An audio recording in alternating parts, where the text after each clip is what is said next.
Hello, welcome to the fifth installment of the Touch of Life Foundation's virtual volunteer program.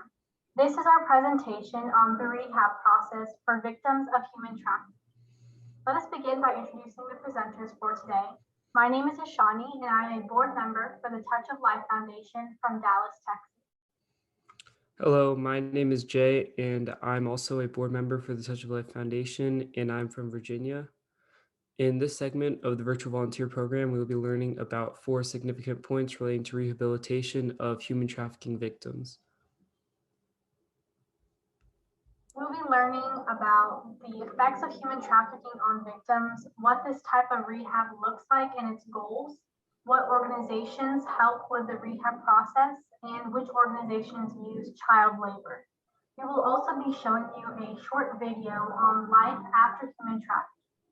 Like every lesson in TOLF's virtual volunteer series, a project will be assigned at the end of this lesson, and we encourage everyone to complete and possibly get featured on one of TOLF's media outlets. And pay attention to this presentation because there is a quiz at the end to test your knowledge on what you've learned from the slideshow. With that, let's get started. These will be the topics we will be discussing today. The first one is the effects of human trafficking on victims. What is rehab for human trafficking victims? What organizations help with the rehab process? Organizations that use child labor, life after trafficking, a TED Talk, the project, and your quiz. Human trafficking involves force, fraud, and coercion to make a person do some sort of labor or commercial sex act. Usually, women and children are the primary victims of trafficking worldwide, even in the United States. However, it can happen to anyone in any community. Traffickers may use violence, manipulation, or false promises of well-paying jobs or romantic relationships to lure in victims. The trauma caused by the traffickers can amount to so much that the victims may not identify themselves as victims or ask for help, even in safe public situations where they could receive help. And inherently, the brute treatment they receive results in trauma, but the feeling of loneliness and depression that the victims experience before and after being trafficked is quite significant. Some victims might experience post-traumatic stress disorder triggered by environmental similarities between their current circumstances and the situation they were trafficked in or had to do labor in. The trauma is so evident for some women and minors that they experience memory loss as almost a coping mechanism to forget the terrible times they were forced to undergo during unwanted sex acts or labor. Reintegrating back into society, especially after being trafficked, is especially difficult, which is why many victims have social difficulties. Their experiences make them nervous about opening up and gain friends, as many of them have had trouble accepting their new life outside of trafficking. Finally, even though their experiences of being trafficked are of no fault of their own, they often feel guilt or shame relating to their experiences, and alongside this, fear. They were once or are fearful of their captors, and this could transition into daily life with things that remind them. After going through such struggles, sometimes it's difficult to reintegrate back into society, especially when psychological issues accompany the experience. Therefore, individuals must receive the appropriate needed care to be better equipped to go back into society. So now I'd like to talk about what exactly is rehab. Rehab is essentially caring that helps you get back into daily life from a traumatic event or dependency on something like a drug. It enables you to improve your abilities needed for everyday life. These abilities might be physical, mental, or cognitive. Some patients might go to a clinic regularly or live at a facility briefly. Rehab can vary drastically based on the situation. When victims of human trafficking are released or escape, or are just removed from the trafficking organization or environment and the ring that they're in, they have an opportunity to enjoy and go back into life. But unfortunately for many, the trauma and the suffering they receive as part of their service in the human trafficking ring are usually debilitating mentally and physically. Also, these victims are usually forced to take addictive drugs while they are captive. When these victims return, it's necessary to have to reintegrate back into society, but it's quite difficult. Additionally, these victims may not have a home to return to or basic necessities like food to eat or water. This is where rehab comes in. The purpose of rehab for human trafficking victims is to give victims the skills and presence of mind to reintegrate back into society and lead the most routine and fulfilling life possible with their circumstances. On top of therapy, many organizations will provide food and housing assistance for displaced victims and assist in finding jobs. The organizations and people that provide these services can range from local groups to international organizations that you'll learn about later in the presentation. It is crucial to support these organizations in their work to prevent human trafficking and help victims. To teach victims mechanisms to cope with mental issues caused by their prior negative experiences, rehab for victims will also include mental health programs and therapy. This therapy can range through various disciplines depending on the case, but is usually cognitive therapy. As you said before, victims may have been forced to use addictive drugs, which adds another step to rehab for treating the drug addiction or any side effects of drugs they may have had on their bodies. Rehab is a complex process and specific to victims' needs. Many organizations support victims and help them reintegrate back into society. Organizations that assist in the rehab of human trafficking and child labor victims include the Office for Victims of Crime, the FBI, the National Center for Missing and Exploited Children, and UNICEF. The Office for Victims of Crimes is a government agency that provides resources to prevent human trafficking and aid victims. The FBI, the Federal Bureau of Investigation, is a national agency that investigates occurrences of human trafficking and child labor to bring the perpetrators of these acts to justice. The National Center for Missing and Exploited Children is an organization that helps families find their missing or exploited children who may be victims of child labor.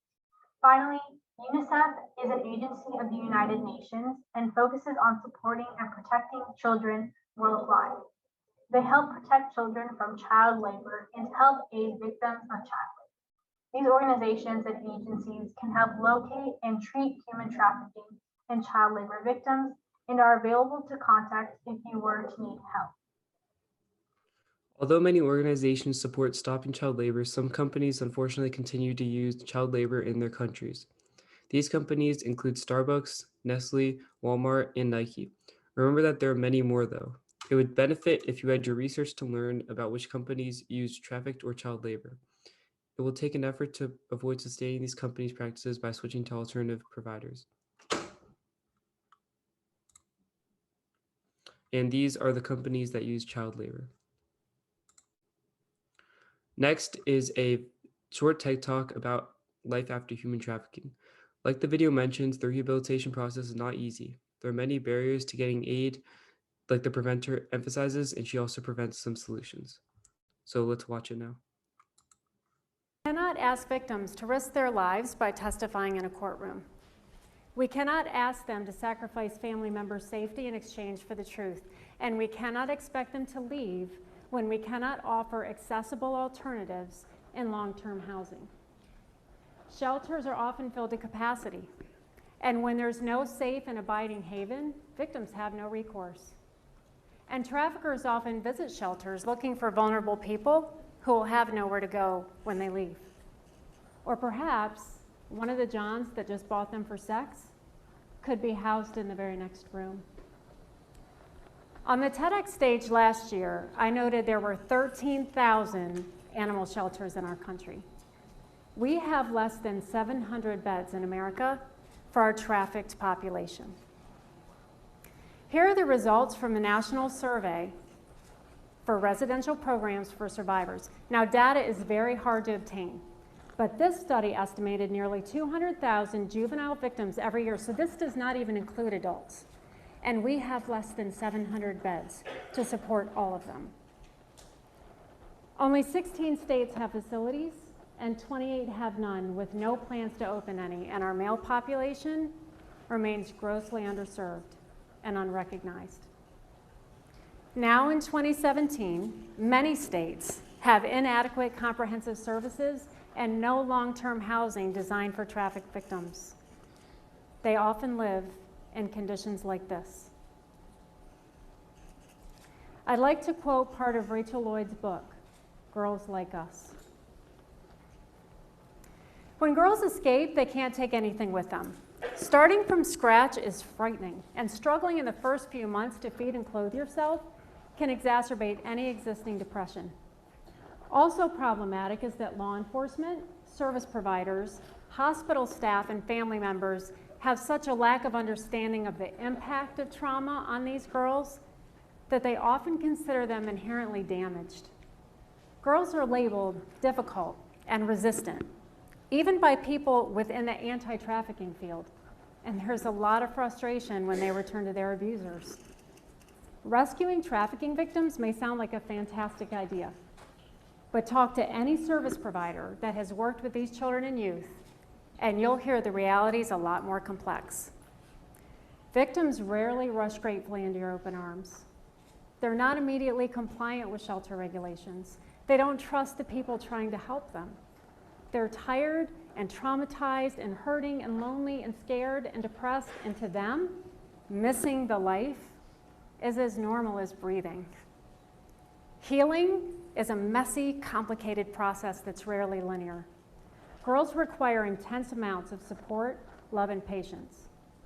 Without someone there to understand and explain that their feelings are a normal reaction to an abnormal situation, without practical resources like food and shelter and clothing, without constant reassurance that leaving was the right thing to do and that it's going to get better eventually, and without counseling and even psychiatric care for depression and PTSD and the support of people that truly get it, girls struggle, and the alternative seems more and more attractive every day.